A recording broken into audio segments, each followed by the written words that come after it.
Oke, assalamualaikum warahmatullahi wabarakatuh. Jumpa lagi dengan saya Agung Prawira. Materi kelas 12 bab 1 tentang perwilayahan dan wilayahan. Untuk subtemanya adalah perencanaan tata ruang nasional, provinsi, kabupaten atau kota, dan kecamatan.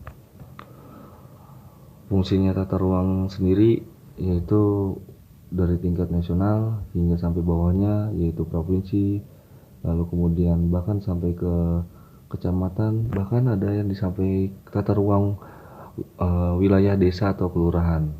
Ini adalah salah satu bagian tata ruang, bahkan sampai ada rencana tata ruang pulau dan kepulauan. Artinya tata ruang ini dari tingkat nasional hingga sampai ke bawah, sampai tingkat desa itu diperlukan agar dapat menata dan berencana suatu wilayah tersebut. Lalu kemudian ada 4 dasar elemen perencanaan wilayah. Yang pertama, merencanakan berarti memilih. Yang kedua, perencanaan merupakan alat pengalokasian sumber daya. Yang ketiga, perencanaan merupakan alat untuk mencapai tujuan. Dan yang keempat, perencanaan berorientasi ke masa depan. Artinya berorientasi masa depan itu bisa menata untuk yang tahun selanjutnya. Sedangkan perencanaan pengembangan wilayah itu ada sifatnya integratif dan komprehensif. Integratif itu yang dimaksudkan adalah perencanaan tingkat nasional, sektoral, lalu kemudian pengembangan desa. Sedangkan maksud dari perencanaan wilayah dari komprehensif adalah yaitu dari aspek-aspek sosial, ekonomi, fisik, dan teknik dari objek perencanaan itu sendiri. Kemudian di sini ada rencana pengembangan wilayah dari rencana pengembangan ekonomi, struktur ruang, pola ruang, dan keseimbangan atau pembiayaan. Kemudian di sini ada faktor-faktor dalam perencanaan wilayah, yaitu potensi setiap wilayah adalah berbeda. Maksudnya setiap wilayah yang akan mengalami pembangunan pasti otomatis berbeda morfologinya, walaupun itu dataran rendah. Yang kedua, perkembangan teknologinya, kemudian adanya kesalahan perencanaan masa lalu, dan yang terakhir kebutuhan lahan yang semakin meningkat. Nah, sedangkan manfaat perencanaan wilayah yaitu satu, menggambarkan proyeksi dari berbagai kegiatan dalam penggunaan lahan untuk masa depan. Kemudian yang kedua, membantu pelaku ekonomi untuk memilih lokasi dan kegiatan yang perlu dikembangkan. Artinya, ketika seorang pengusaha memiliki modal, maka istilahnya dia dapat memilih yang sesuai dengan karakteristik usaha yang dia kerjakan atau dia buka, serta kegiatan yang dapat dikembangkan bahkan berpotensi untuk wilayah tersebut agar lebih baik bahkan maju. Kemudian yang ketiga, di sini ada bahan acuan pemerintah untuk mengendalikan arah pertumbuhan kegiatan dan penggunaan lahan. Dan yang keempat adalah sebagai menjamin keserasian spasial, keselarasan antar sektor, optimalisasi investasi. Dan yang terakhir, kelima, manfaat dari perencanaan wilayah yaitu terciptanya efisiensi dalam kehidupan dan menjamin kelestarian lingkungan. Oke, ini tingkat perencanaan wilayah menurut Tarigan, yaitu satu, perencanaan tata ruang tingkat nasional. Artinya perencanaan ini secara nasional, salah satunya contohnya adalah pembangunan LRT. Lalu kemudian tata ruang tingkat provinsi, kita ambil sampelnya adalah provinsi Jawa Barat. Pembangunan di sini adalah salah satunya adalah diutamakan industri pada sektor industri.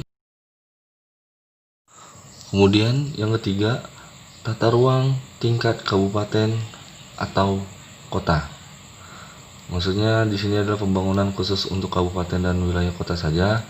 Ini ambil sampel adalah tata ruang wilayah Kabupaten Bekasi sampai tahun 2031. Kemudian yang keempat, tata ruang tingkat kecamatan. Ini adalah tingkat paling terendah untuk menata wilayah administrasinya.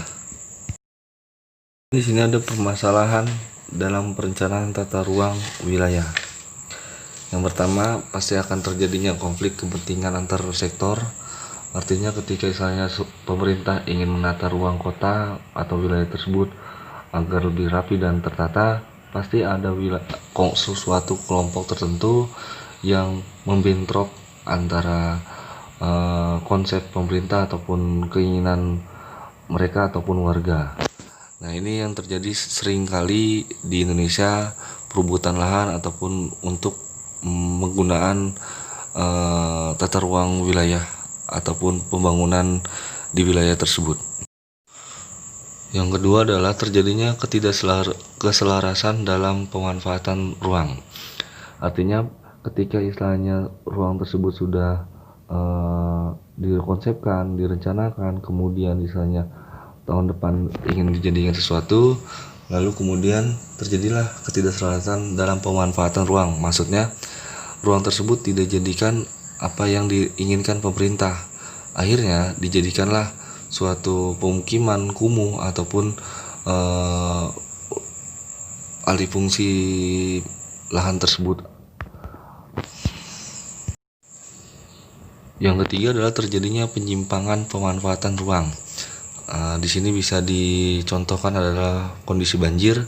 Artinya ketika istilahnya suatu tata ruang itu dijadikan sebagai RTH, ruang terbuka hijau, dijadikanlah jadi tempat misalkan jadi tempat dagang, PKL, trotoar contohnya di kota-kota. Nah, itu kan salah satu pemanfaatan yang penyimpangan pada tata ruang itu sendiri.